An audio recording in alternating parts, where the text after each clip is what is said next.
내일까지 이렇게 함께 은혜를 나누는 시편 37편은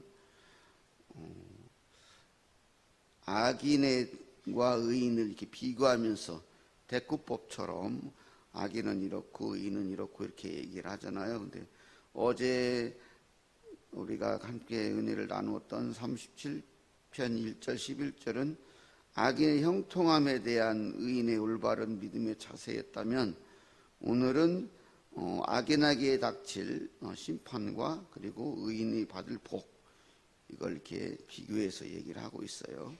전체적으로 37편은 25편 우리가 오늘 읽은 25절이 보여주는 것처럼 다윗의 노년의 다윗의 신앙의 그 고백이라고 할 수 있어요. 볼 수가 있어요. 자기가 이렇게 겪었던 일들의 결과로 봤을 때 이렇다 이렇게 얘기를 하는 거죠. 오늘 그래서 오늘 본문 나눈 12절에서 26절은 자신들과 달리 악인들은 그들의 악함이 드러나고 그들의 잘못된 삶이 위협이 되기 때문에 자신들과 달리 하나님의 뜻대로 살아가려고 애를 쓰는 의인들을 해하려고 갖은 음모를 꾸미고 적대적 행위들을 합니다. 하지만 하나님께서는 의인의 편에 서서 그들을 지키시고 보호하십니다. 우리가 실제로 살아가는 삶이나 또 직장 생활을 하면서도 그러고 교회에서도 그럴 수 있어요. 이렇게 악한 세력들은 자기들이 또아리를 틀고 있는 그 악한 일들, 또는 악한 자기들의 영역이 해침을 받거나 그게 위협이 되게 되면 뭉쳐가지고 그 제대로 하는 사람, 그 한 사람을 어떻게든 떨궈내기 위해서, 그래야 자기 조직들이 생존을 하기 때문에 어쩌면 저도 정치 얘기를 설교식 하는 게 별로 바람직하지 않다고 생각하지만 정치 조직에서도 마찬가지예요. 자기들의 그 잘못된 것을 감추기 위해서 다른 무언가를 그 화살을 삼아서 아무런 문제가 없는 그 부분을 이렇게 뒤집어 세우고 이런 식으로 해요. 세상은 근본적으로 악한 자들은 의인이 어떻게 보면 존재하게 되면 그 의인을 비추어서 자신들의 그 악한 행위들이 비춰지기 때문에 의인을 제거하려고 하는 거예요. 그래서 어떻게 의인을 해하려고 하고, 그렇기 때문에, 그렇지만 하나님께서는 그 의인들의 악한 그런 행동들, 그들의 계획들을 다 보시면서 웃으신다고 지금 얘기하시잖아요. 그리고 그들의 그 악한 행위의 끝, 심판의 날을 딱 하나님은 알고 계신다. 그래서 웃으신다 그래요. 그리고 그들이 그 의인을 치기 위한 그들의 칼, 그리고 그들을 의인을 치기 위한 그들의 활을 그들이 당기지만, 그리고 가난한 자를 엎드러뜨리고 정직한 자를 죽이려고까지 하지만, 오히려 그들이 그렇게 의인을 향하고 힘없는 사람들을 향한 나눈 칼은 부메랑이 되어서 그들의 양심을 찌르고 그 다음에 그들의 활은 부러지게 된다고 말하고 있습니다. 이렇게 우리가 딱 보면 악인들이 득세하고 그들이 가진 힘과 권력, 재물들을 위해서 정의롭고 힘없는 사람들을 괴롭히면 그들이 다 모든 것을 다 얻을 것 같지만 그렇지 않다는 거죠. 오히려 그들이 그렇게 만들어 놓은 함정에 스스로 빠지게 된다는 거예요. 하나님께서는 그렇게 하셔서 그렇기 때문에 하나님께서는 의인의 정직한 소유, 적은 그 정직한 소유를 악인들이 그렇게 불의를 통해서 쌓은 풍부한 그런 것보다도 풍요롭게 여기신다는 거예요. 그리고 의인에게 악을 행하는 악인의 그런 힘과 팔이라고 되어 있잖아요. 힘과 능력 이런 것들을 말하거든요. 그런 것들은 부러지겠지만은 의인은 하나님께서 붙들어 주시기 때문에 그렇기 때문에 온전히 행하는 의인들의 기업은 영원히 보존된다고 합니다. 의인은 환난 때에 부끄러움을 당하지 않고 또 기근 중에 나갈지라도 풍족할 수 있다. 실제로 이렇게 의롭게 살아온 사람들은 굶주리고 어려움을 당하면 그렇게 외면하고 모르지 할 것 같던 그 사람들의 주위에서 음으로 양으로 도와주고, 그렇지만 악인은 떵떵거리고 살 때 그 사람들이 가졌던 힘과 권력을 잃어버리면 그 사람들이 외롭고 고난 중에 있을 때 돌아보는 사람들이 없게 돼요. 그래서 그런 말이 있잖아요. 초상집에 가보면 그 사람의 삶의 모습을 알 수 있다고. 제가 이렇게 말하니까 좀 너의 주관적인 생각이야 이렇게 말할 수도 있을런가 모르지만은 저희 아버님이 돌아갔을 때하고 주위에 또 우리 마을에 좀 그래도 행색계 나오는 집안 아버님이 돌아갔을 때를 제가 개인적으로 비교를 해봤거든요. 아버지가 살아가 생전에 제가 우리 아버님 제가 존경하는 게 그렇게 많이 싸우고 왼수처럼 지냈던 모든 사람들이 아버지 이제 묘를 이렇게 하면은 사람들이 주위 동네 사람들이 이렇게 흙을 해서 올려주잖아요. 다 한 명도 안 가고 끝까지 남아 있는 거예요. 그래서 우리 형제들이 우리 아버지를 무식하다고 이렇게 취급하려나 모르지만 참 훌륭한 인생을 사셨다. 근데 우리 주위에 어떤 분은 돌아가셨는데 그때 마침 비가 왔어요. 비가 왔는데 대부분 포크레인이 이렇게 묘자리에 만들어 놓잖아요. 이럴 사람이 없어서 돈을 줘서 사서 했다는 거예요.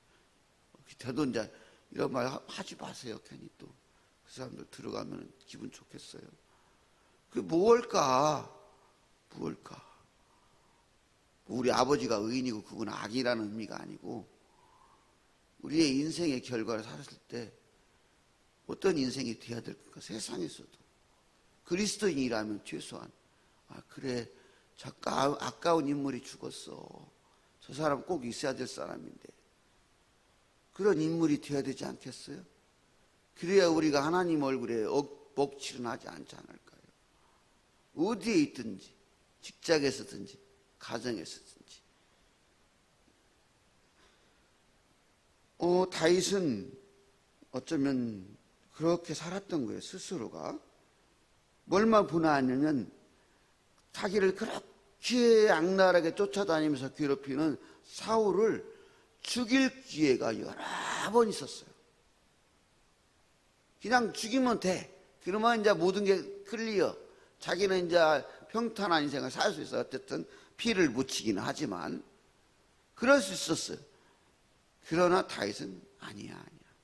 내가 아무리 힘들어도 하나님께서 세운 기름 부은 사람은 내 뜻대로 해서는 안 돼. 하나님 뜻대로 해야 돼 나는. 그게 의인이에요. 우리 의인하고 악인하고의 구분점은 뭐냐면 우리가 하나님의 뜻대로 사는가 그렇지 않는 거예요.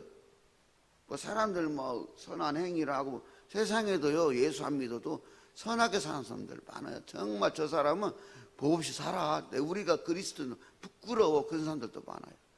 그러나 그게 의인이 아니에요. 성경이 말하는 건 하나님의 뜻대로 사는가 그렇지 않은가, 하나님의 편에 선 사람인가 그렇지 않은가, 의인 악인. 그래 왜 그러냐면 의의 기준은요 세상이 아니에요. 하나님이에요. 그래서 세상의 눈으로 봤을 때는 선을 행하는 것 같은데 그게 결과적으로 악한 결과가 될 수 있는 일도 있는 거예요. 그래서 의인과 악인의 기준은 하나님의 말씀, 하나님의 편에서 봐야 되는 거예요. 근데 다윗은 그렇게 살았다는 거예요. 어떻게든 하나님의 편에서 하나님의 뜻대로 하려고. 그렇게 자기가 살아온 나의 모습도 보니까 의인들은 어때요? 의인의 자녀들은 거식하는 사람이 없더라는 거예요. 이 사람은 아무것도 없을 것 같은데 은혜를 베푸고 돕기만 하며 사는 거예요. 그렇게 사니 당연히 잘 되고 어려운 일 당하면 도움 받는 거죠.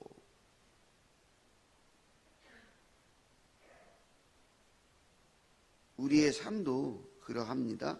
왜 우리의 삶이, 의인의 삶이 형통할 수밖에 없냐면, 하나님의 뜻대로 살면 형통할 수밖에 없는 거예요.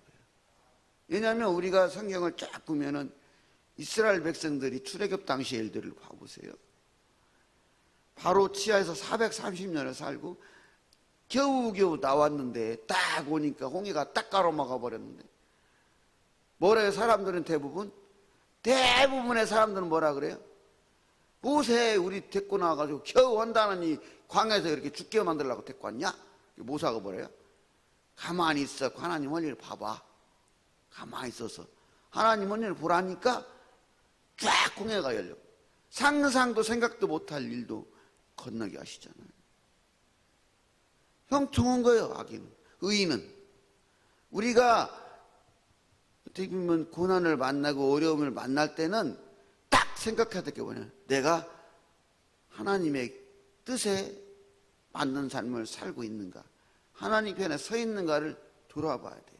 그렇다고 해서 그렇게 다 하니까 좋은 일만 아니고 그렇다는 얘기는 아니지만은 그렇게 살아야 된다는 거예요. 그게 형통의 길이에요. 고난의 길을 걸어가도 형통의 길이에요. 잘 돼도 형통의 길이고. 다윗은 그렇게 살았어요. 성경에 있는 다윗을 사람들이 자꾸 얘기하는 이유는 그가 흠이 없는 인간이었기 때문이 아니에요. 그도 흠이 있고 그렇지만은 밧세바 그 일을 범죄를 저질렀을 때 합창한 선지자 나단이 와서 당신이 그 사람이 나왔을 때 그냥 침상이 젖어 정도로 그냥 그렇게 3일 밤낮을 울며 하나님께 기도했다고 하잖아요. 그냥 읽으니까 읽는 얘기지 그게 쉬운 일입니까? 그런 절대 왕정에서 그 하찮은 선지자가 하나님 말씀에 그렇습니다 한다고 그걸 들을 사람이 있습니까? 그냥 그 자리에서 그랬잖아요. 스가랴를 그냥 자기를 평생 돌봤던 요아스인가 그 사람이 죽여버리잖아요. 그래서 다윗이 위대한 거예요. 우리는 그렇게 어떤 순간에도 하나님의 뜻, 하나님의 편에 살아가는 의인으로 살아야 됩니다. 그럴 때 여러분의 인생도 그렇게 형통한 인생이 될 것이고, 여러분의 자손들도, 여러분의 주위의 사람도 그런 형통의 복을 누리게 될 거예요. 그렇게 하나님은 또 이렇게 그런 의인을 지켜주실 수밖에 없는 거예요. 그런 사람들을 기뻐하시는 거고, 그리고 그 사람들의 결과는 소망의 길일 수밖에 없는 거예요. 그래서 그 2000년 역사 속에서 그 많은 고통 속에 핍박받던 그리스도인들은 소망으로 인내할 수 있었던 거예요. 우리도 그렇게 살아야 돼요. 앞으로 시대가 그런 인내의 시대가 올 수도 있습니다. 아주 다양한 형태로. 이제 고도화되어 그 핍박과 억압도 그 악인들의 그런 방법도 이제 아주 고도화돼 가지고 아주 교활하고 정말 어떻게 대처하기 어려운 방법을 통해서 그리스도인들을 핍박할 거예요. 그렇지만 그걸 견뎌야 돼요. 그리고 견디기 위해서 계속 기도해야 돼요. 그럴 때 견뎌낼 수 있습니다. 가능한 한 우리 시대에 그런 일이 없이 순탄하게 인생을 마감할 수 있는 은혜가 있기를 바라지만 그렇지 않을 수도 있습니다. 항상 우리는 그런 때를 대비하면서 하나님의 뜻대로 사는, 하나님의 편에 선 의인의 삶을 살아가셔서 소망의 인내를 이루고 형통의 복을 누리며 천국의 소망을 이루는 복된 봉사교와 성도님들 되시기를 소망합니다.